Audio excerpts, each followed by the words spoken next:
ஆண்டவருடைய நாமம் மகிம்படுவதாக. உங்கள் யாவருக்கும் ஆண்டவராக இயேசு கிறிஸ்துவின் நாமத்தினாலே என் அன்பின் வாழ்த்துக்களை சொல்லிக்கொள்ள ஆசைப்படுகிறேன். அருமையானவர்களே, இந்த நாளில் கூட விசேஷமாக நல்லது ஒரு பாடத்தை கற்றுக்கொள்ள பிதாவாகி தேவன் நமக்கு உதவி செய்வாராக. மாறாத மனிதனுக்கு தேவனுடைய ஆயுதங்கள். மாறாத மனிதனுக்கு தேவனுடைய ஆயுதங்கள். தேவனுடைய ஆயுதங்கள் அற்புதமான ஒரு பாடம். நம்ம ஆண்டவர் எதிர்பார்க்கிறது தான் சேஷதமாக ஒவ்வொரு மனிதனும் மனம் திரும்ப வேண்டும் என்று. மாறாத மனிதன், மனம் திரும்பாத மனிதன், தேவன் பக்கம் வராத மனிதன், ஒரு திருப்பு முனை இல்லாத வாழ்வில மனிதனுடைய வாழ்க்கையில ஆண்டவருடைய கோபமா ஆண்டவருடைய அன்பா என்று சிந்திக்க வேண்டிய நிலையில நாம் இருக்கிறோம். ஆகதான் ஆண்டவருடைய கோபமா அன்பா இரக்கமா தயவா இல்லாத அவருடைய கோபமா என்பது குறித்து இந்த பாடம் நமக்கு நன்றாக நல்ல அருமையான பாடம் நம்ம வாழ்க்கையில கற்றுக் கொடுக்கும் என்பது குறித்து மறந்துவிடக் கூடாது. உலகத்துல 800 கோடிக்கு மேலா இருக்கக்கூடிய மனிதர்கள் மாற வேண்டும், ரட்சிக்கப்பட வேண்டும் என்பதை குறித்து ஆண்டவருடைய இருதயத்தின் ஏக்கமா இருக்கிறது. ஆகதான் 1 தீமோத்தேயு 2 அதிகாரம் 4 வசனத்துல வாசிக்கிறோம், எல்லா மனிதரும் மனம் திரும்ப வேண்டும் என்று ஆண்டவர் நீடிய பொறுமையாக அவர் காத்து கொண்டு இருக்கிறார் என்று வேதம் சொல்லுகிறத பார்க்கிறோம். எனக்கு அருமையானவர்களே, இந்த உலகம் ஆண்டவரால சிருஷ்டிக்கப்பட்டது. உலகத்தில் இருக்கிற மனிதர்கள் தேவனால சிருஷ்டிக்கப்பட்டு அற்புதமாக இந்த பூமியை ஆண்டவர் ஆண்டு கொள்ளும்படியாக அற்புதமாக இவைகளை அனைத்தையும் நமக்கு கிஃப்டாக ஆகாரமாக ஆசீர்வாதமாக நன்மையாக ஒரு ஈவாகவே தேவன் பூமியை நம்முடைய கரங்களை தந்தார். பூமியில் உள்ளவைகளும் பூமிக்கு அடியில் இருக்கிற அத்தனை விளையாட பொருட்களும் நமக்கு தான் என்று நினைவில் கொள்ள வேண்டும், ஆண்டவர் சொன்ன வார்த்தைகளை நினைத்து. ஆகவே தேவன் அற்புதமாக அவருக்கு கோபம் வந்தால் அவர் என்ன செய்வார் என்பது குறித்து உங்களுக்கு நன்றாக தெரியும். அவர் அன்பு ஒரு நிமிஷம் தான், அவருடைய தயவு நீடிய பொறுமை, நீடிய காலம் நீடிய வாழ்வு என்று வேதம் சொல்லுகிறது. அவருக்கு கோபம் வந்தா பூமி அதிர்ச்சி உண்டாகும், கல்மழை பெய்யும், பெருங்காற்று உண்டாகும், பஞ்சங்கள் வரும், அநேக கொள்ள நோய்கள் வரும், சில நாடுகள் யுத்தங்களுக்கு ஆயத்தப்படும், ஆபத்துகள் வரும், விபத்துகள் வரும், கொலைகள், வியாதிகள், கொரோனா, வீடுகளில ரோட்டில் அதாவது சண்டை அல்லது மரங்கள், செடி மரம் கொடிகள் அந்த சவுறு இடிந்து விழுகிறது, அநேக ஆபத்துல நான் பார்க்கிறோம். ஒருவேளை ட்ரெயின் ஆனாலும் விமானமானாலும் பஸ் ஆனாலும் ஒவ்வொரு மனிதனுடைய வாழ்க்கையில சில பயணங்களில ஆபத்துகள் விபத்துகள் நேரிடுகிறத நான் பார்க்கிறோம். அதோடு கூட இன்றைக்கு கடைசி நாட்கள்ல மனிதர்களுக்கு அதிகமாக ஹார்ட் அட்டாக், இவைகளெல்லாம் மனிதனுக்கு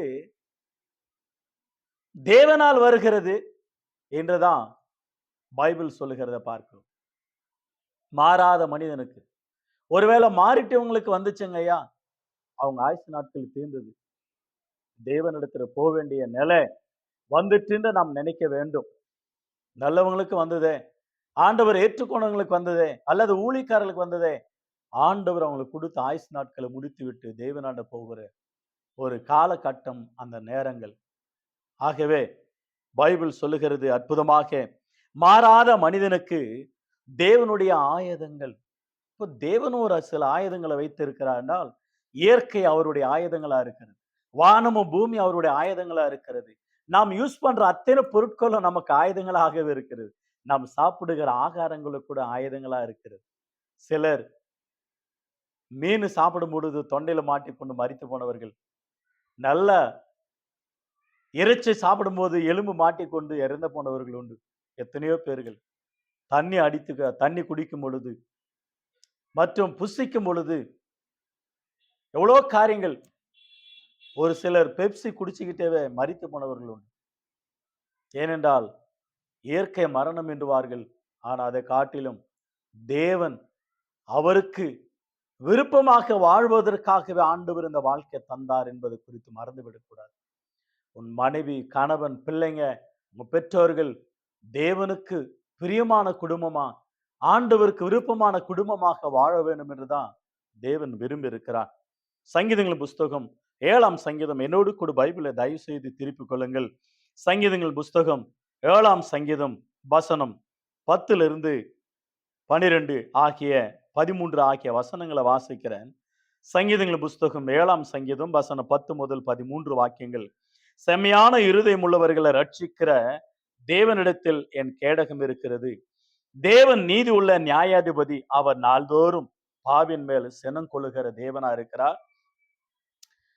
அவன் மனம் திரும்ப விட்டால் அவர் தம்முடைய பட்டயத்தை கருக்காக்குவார். அவர் தம்முடைய வில்லை நானேற்றி அதை ஆயத்தப்படுத்தி இருக்கிறார். அவனுக்கு மரண ஆயுதங்களை ஆயத்தம் பண்ணினார். தம்முடைய அம்புகளை அக்னி அம்புகளை ஆக்கினார். அற்புதமான ஒரு வார்த்தை. அவன் மனம் திரும்பாவிட்டால் தேவன் தம்முடைய பட்டயத்தை கருக்காக்குவார். தம்முடைய வில்லை நானேற்றி அதை ஆயத்தமா வச்சிருக்கிறார். தன்னுடைய பட்டயத்தை அவர் கருக்காக்க நாள்தோறும் பாவி மேல சினம் கொள்ளுகிறவராய் தன்னுடைய கத்தியை கருக்காக தீட்டி வைத்திருக்கிறார். தன்னுடைய வில்லை கூட நானேற்றி ஆயத்தமா வைத்திருக்கிறார். யார்? ஆண்டவர் செய்து வைத்திருக்கிறார். யாருக்காக? மனிதனுக்காக. மனிதன் மனம் திரும்ப விட்டால் வார்த்தை அதுதான் சொல்லப்படுது.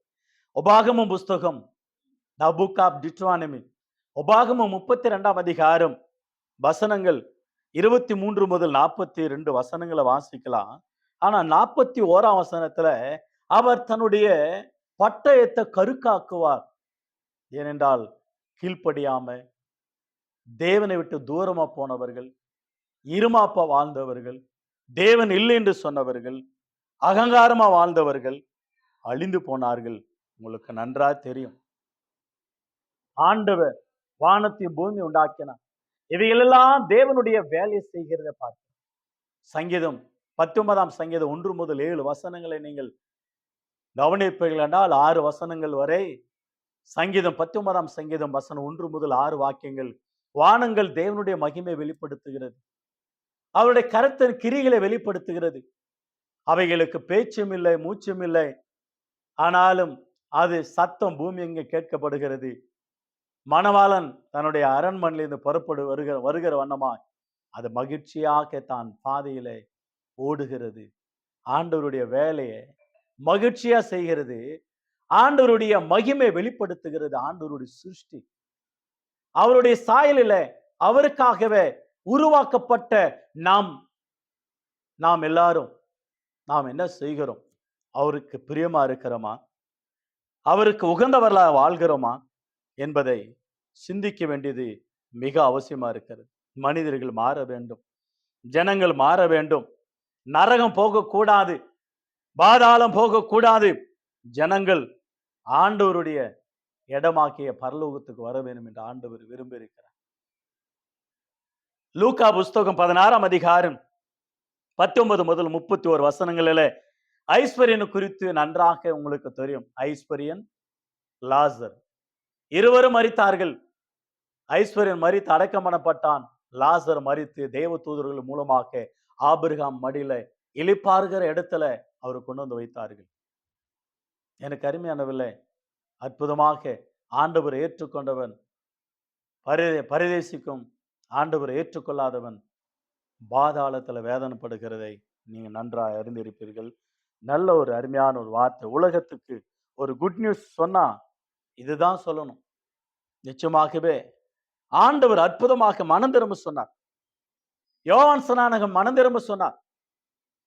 வார்த்தை பாருங்க, மார்க் எழுதின சுவிசேஷம் 7ஆம் அதிகாரம் சில வாக்கியங்களை நாம் பார்க்கும் பொழுது அற்புதமா இருக்கும். ஆண்டவர் மத்தேயு 3ஆம் அதிகாரத்துல மனம் திரும்புங்கள், பரலோக ராஜ்யம் சமீபமா இருக்குன்னு சொன்னார். மார்க் 1ஆம் அதிகாரத்துல 17ஆம் வசனத்துல இயேசு மனம் திரும்ப வைத்தார். மத்தேயு 4:17 வாசிக்கிறோம். மத்தேயு 4:17 மனம் திரும்புங்கள், பரலோக ராஜ்யம் சமீபமா இருக்கிறது. எனக்கு அருமையானவில்லை, மனம் திரும்ப வேண்டும். மனிதன் மனம் திரும்ப வேண்டும். மனம் திரும்பினாதான் வாழ்க்கை நிச்சயமாகவே மாறும் என்பது குறித்து அற்புதமாக பைபிள் நமக்கு கட்டளையிடுகிறத பார்க்கிறோம். உலகத்துல குட் நியூஸ் என்னன்னா, சுத்தம் அவனுடைய இருதயம், மனிதன் மனம் திரும்பி அவனுடைய இருதயம் சுத்தமாக்க வேண்டும். சுச்ச பாரதா அப்படின்னு நம்ம நாட்டுல நல்ல அருமையான ஒரு பேர், சுச்ச பாரதா. என்னன்னா, சுத்தமா இருக்கணும் நம்ம நாடு. நம்ம வீடு சுத்தமா இருக்கணும், தெருவு சுத்தமா இருக்கணும், ரோடு சுத்தமா இருக்கணும், நம்ம நாடே சுத்தமா இருக்கணும் என்று சுச்ச பாரதான்னு வைத்தாங்க. வெல்கம், வரவேற்கிறேன். ஆனா நாட்டை காட்டிலும், வீட்டை காட்டிலும் உங்கள் இருதயம் சுத்தமாயிட்டா அதுவே ஒரு பெரிய ஆசீர்வாதம், ஒரு பெரிய மாற்றம். சுச்ச பாரதா நாட்டுக்கல்ல, வீட்டுக்கல்ல, உன் இருதயத்தில் வேணும். மார்க்கு 7ஆம் அதிகாரத்தை திருப்பிக் கொள்ளும். மார்க் எழுதின சுவிசேஷம் 7ஆம் அதிகாரம். மனிதனுக்கு வியாதி வந்தால், உடம்புல அல்ல வயிற்றுக்குள்ள ஏதோ ஒரு சிறு கட்டி ஏற்பட்டால், ஒரு சிறு அறுவடை செய்வத்தக்கதாக டாக்டர்கள், ஒரு சின்ன கத்தி தான் அது. அந்த சிறு அந்த கத்தியால, அந்த பட்டயத்தால, அந்த சின்னது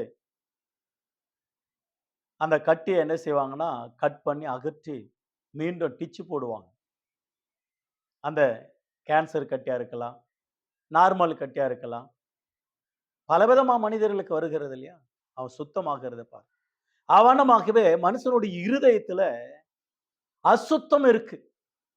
அங்கதான் சுச்ச பாரதா ஏற்படணும். அவன் எண்ணங்களிலே, சிந்தனைகளிலே, இருதயத்திலே.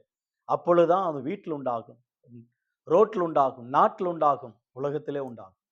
மனிதனுடைய இருதயத்துல தான் சுச்ச பாரதா உண்டாக வேண்டும். அங்கதான் இருக்கு. மார்க் எழுதின சுவிசேஷம் 7ஆம் அதிகாரம் 20 முதல் சில வாக்கியங்களை கவனித்து பாருங்க. 20 முதல் சில வாக்கியங்கள். மனுஷனுக்குள்ள இருந்து புறப்படுகிற மனுஷனை தீட்டுப்படுத்தும். எப்படி எண்ணில் மனுஷனுடைய இருதயத்திற்குள்ள இருந்து பொல்லாத சிந்தனைகளும், உபச்சாரங்களும், வேசித்தனங்களும், கொலைபாதகங்களும், களவுகளும், பொருளாசைகளும், துஷ்டத்தனங்களும், கபடும், காம விகாரமும், வன்கண்ணும், தூஷணமும், பெருமையும், மதிக்கேடு புறப்பட்டு வரும். பொல்லாங்கானவைகள் ஆகிய இவைகள் எல்லாம் உள்ளத்திலிருந்து புறப்பட்டு மனுஷனை தீட்டுப்படுத்தும் என்றார் ஆண்டவர். இங்கதான் சுத்தம் உண்டாக வேண்டும், மனம் திரும்ப வேண்டும். ஆகவே ஒரு சின்ன டாக்டர் எப்படி ஆபரேஷன் மூலமாக அதை அகற்றுகிறாரோ, அவனமாகவே மனுஷனுடைய இருதயத்திலிருந்து அகற்ற வேண்டியது இந்த அசுத்த காரியங்கள். எது மூலமா என்றால் வாக்கியம், தேவனுடைய பட்டயம், தேவனுடைய பட்டயம், தேவனுடைய ஆயுதங்கள். தேவனுடைய ஆயுதங்கள் எப்படி இருக்கு?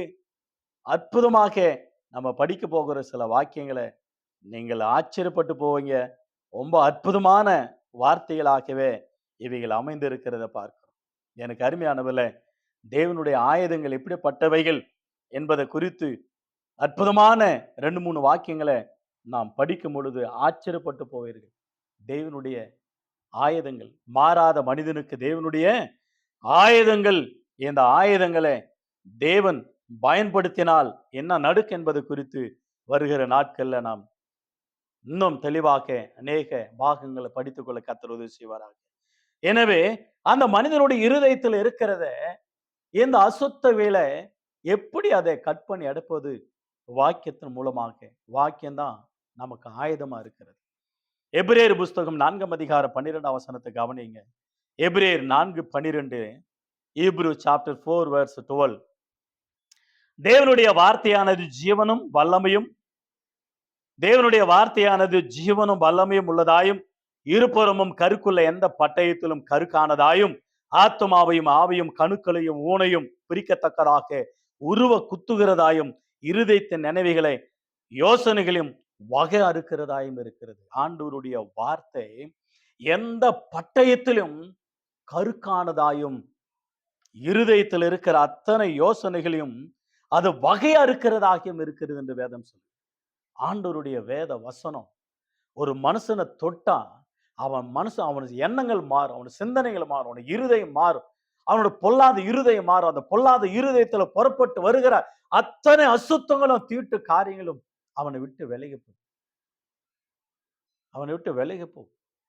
ஆண்டவருடைய வார்த்தை அவ்வளோ வல்லமுள்ளது. ஆண்டவருடைய வார்த்தை அவ்வளோ வல்லமுள்ள தேவனுடைய வார்த்தை ஒரு மனுஷனை சேஞ்ச் பண்ணும். மதத்தை மாற்றாது, அவன் மனுஷன் மட்டும்தான் மாற்றும்.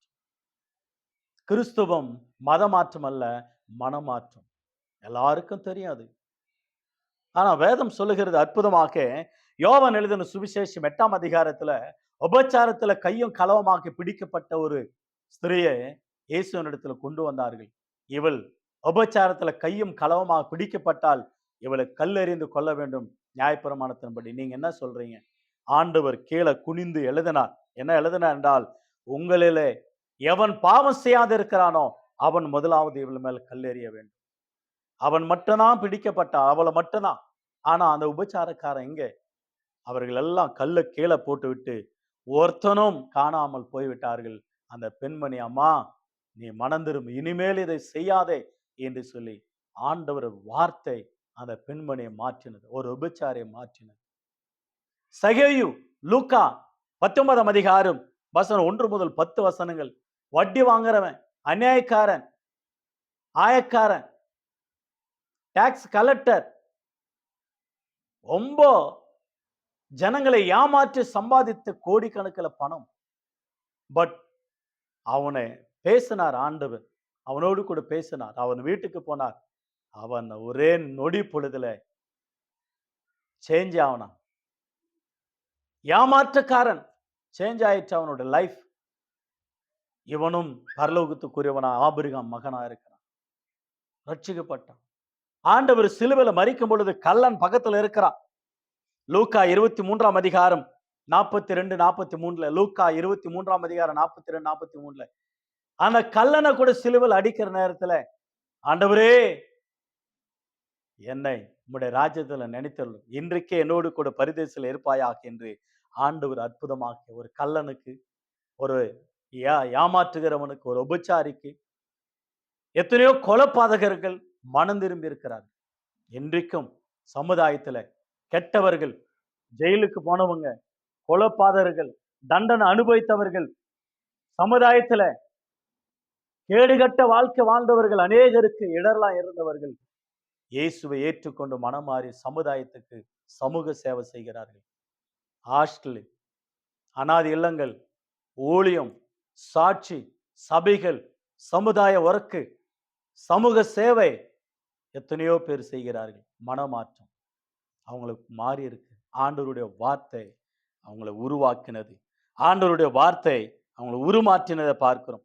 ஆண்டவருடைய ரத்தம், ஆண்டவருடைய வசனம், ஆண்டவருடைய ரத்தம் நம்ம மனமாற்றும் என்பது குறித்து மறந்துவிடக்கூடாது. 1 யோவான் 1ஆம் அதிகாரம் 7ஆம் வசனத்துல இயேசுவின் ரத்தம் சகல பாவங்களை நீக்கி நம்மை சுத்திகரிக்கும் என்று வேதம் சொல்லுகிறது. ஆகவே 1 பேதுரு புஸ்தகம் 1ஆம் அதிகாரம் 19ஆம் வசனத்துல இயேசுவின் ரத்தம் சகல பாவங்களை நீக்கி நம்மை சுத்திகரிக்கும் என்று வேதம் சொல்லுகிறத நாம் பார்க்கிறோம். ஆகவே வெளிப்படுத்தின விசேஷம் 1ஆம் அதிகாரம் 6ஆம் வசனத்துல நம்முடைய தேவனுக்கு முன்பாக நம்ம ராஜாக்களும் ஆசாரியர்களை ஆக்கின பிதாவாகி தேவனுக்கு கோடான கோடி ஸ்தோத்திரம் என்று வேதம் சொல்லுகிறது. ஆண்டவருடைய வசனம், ஆண்டவருடைய ரத்தம். வெளிப்படுத்தின விசேஷம் 12ஆம் அதிகாரம் 11ஆம் வசனத்துல ஆண்டவருடைய ஆட்டுக்குட்டியானுடைய ரத்தம், தங்களுடைய சாட்சியின் வசனங்கள். சங்கீத புஸ்தகம் 107ஆம் சங்கீதம் 20ஆம் வசனத்துல அவர் வசனத்தை அனுப்பி அவர்களை ஆபத்திலிருந்து பாதுகாக்கிறான்னு சொல்லப்படுது. எபேசியர் 2ஆம் அதிகாரம் 1-2 வாசிக்கிறோம். அக்கிரமத்தினால பாவங்களால் மரித்த நம்மை நமக்காக இயேசு மரித்தார், நமக்காக மரித்தார், சிலுவை சுமந்தார். அந்த இயேசு சகல ஜனங்கள் ரட்சிக்கப்பட வேண்டும் என்று ஆண்டவர் விரும்புகிறார். வெளிப்படுத்தின விசேஷம் 5ஆம் அதிகாரம் வசனம் 9ஆம் வசனம் 10ஆம் வசனத்துல வெளிப்படுத்தல் 5ஆம் அதிகாரம் 9-10 வாசிக்கிற அற்புதமான ஒரு வார்த்தை. சகல ஜனங்களும் மனம் திரும்ப வேண்டும். 1-2 அல்ல, சகல ஜனங்களும் மனம் திரும்ப வேண்டும் என்று ஆண்டவர் விரும்புகிறார். ஒரு முறை ஆந்திராவில் 1995ஆம் ஆண்டு 2 பேர் சேர்ந்து என்ன செஞ்சாங்கன்னா, பஸ்ஸை கொளுத்தி விட்டாங்க. ஏறத்தாழ 20-25 பேர் இருந்தாங்க பஸ்ஸில். 1995ஆம் ஆண்டு ஆந்திராவில் சிலுக்கலூர்பேட்டை என்ற இடத்துல பஸ்ஸை கொளுத்திட்டானுங்க. அப்போ அவங்க 2 பேரும் அரெஸ்ட் பண்ணி சிறைச்சாலையில போட்டு தண்டனை அனுபவித்து அவங்களுக்கு மரண தண்டனை, அதாவது தூக்கு போடணும். அப்படிப்பட்ட நிலையில அவங்க வந்துட்டாங்க. ஆனா அப்படிப்பட்ட ஒரு நிலையில வந்த உடனே, இப்ப இவங்களுக்கு தூக்கு தண்டனை சில காலங்கள் ஆனது. தூக்கு தண்டனை வந்தது. அந்த தூக்கு தண்டனையில அவங்க 2 பேருக்கு கடைசியில உங்களுடைய உங்களுடைய கோரிக்கை அல்லது உங்களுடைய விருப்பம் என்ன? கடைசியில கேட்பாங்க இல்லையா? தூக்குல போடுவதற்கு முன்னதாக கேட்பாங்க. அப்போ அவங்க 2 பேரும் சொன்ன பதில் என்ன தெரியுங்களா? அற்புதமாக அவங்க லைஃப சேஞ்ச் பண்ணியது யாது? இந்த பைபிள். இந்த பைபிள் சேஞ்ச் பண்ணிருச்சு.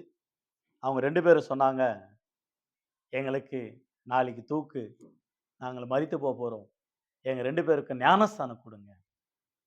பாப்டிசம் குடுங்க. எங்களுக்கு ஞானஸ்தானம் குடுத்தீங்கன்னா போதும். அவ்வளவுதான் எங்களுடைய விருப்பம். ஆச்சரியமாயிற்று. ஆச்சரியமாயிற்று. அவங்களுக்கு உடனே மடமடான்னு ஒரு பாஸ்டர் பார்த்தாங்க. ஏற்பாடு பண்ணினாங்க. ஜெயில் ஊழியம் செய்வாங்க இல்லையா? அவங்க மூலமாக அற்புதமாக அவங்களுக்கு அங்கே உள்ளுக்குள்ளவே தண்ணி ரெடி பண்ணி ஞானஸ்தானம் குடுத்தாச்சு. ஞானஸ்தானம் குடுத்த பிற்பாடு அவங்களுக்கு இன்னொரு கடிதம் வருகிறது மறுநாள். அவங்க 2 பேருக்கும் ஆயுள் தண்டனை குடுத்துருங்க. தூக்கு தண்டனை வேண்டாம். ஆயுள் தண்டனை குடுத்துருங்க. அங்க இருக்கிற கைதிகளுக்கும் அல்லது அங்க இருக்கிற அக்யூஸ்ட் மக்களுக்கு அவங்க தான் கைடன்ஸ், நல்ல ஒழுக்கத்தையும், நல்ல பாடங்களையும், படிப்பிக்கிறதிலும், பயிற்சிவிக்கிறதிலும், சில வேலைகளை கற்றுக் கொடுப்பதிலும், அங்க இருக்கிற ஜெயில் அதிகாரிகள் அவங்களை குறித்து நல்ல சாட்சி சொல்லக்கூடிய அளவுல அவங்கள மாற்றினது என்றால் இயேசுவின் வசனம், இயேசுவின் ரத்தம், இயேசுவின் வல்லமை, இயேசுவின் வல்லமுள்ள ஜீவனுள்ள வார்த்தை அவங்களை சேஞ்ச் பண்ணிட்டு. அவ்வளவு பெரிய கொலைக்காரர்கள், கொடுமையானவர்கள் இன்றைக்கு உலகத்தில் எத்தனையோ பேர்கள் மனம் திரும்பி இருக்கிறார். சேஞ்ச் பண்ணக்கூடிய காரியங்கள் ஆண்டவர் மாற்றினார். தேவனுடைய ஆயுதங்களை நீங்கள் பாருங்களேன், அற்புதமா இருக்கும் பாருங்க. எரேமியா புஸ்தகம், த புக் ஆஃப் ஜெரேமியா, எரேமியா புஸ்தகம் அற்புதமாக இருக்கும் பாருங்க. எரேமியா 50ஆம் அதிகாரம், எரேமியா புஸ்தகம் 50ஆம் அதிகாரம், எரேமியா. தயவுசெய்து என்னோடு கூட பைபிளை திருப்பிக் கொள்ளுங்க. ரொம்ப அற்புதமான ஒரு பாடம் இது. எரேமியா புஸ்தகம் 50ஆம் அதிகாரம் 25ஆம் வசனத்தை கவனித்து பாருங்க. அற்புதமா இருக்கும் பாருங்க. எரேமியா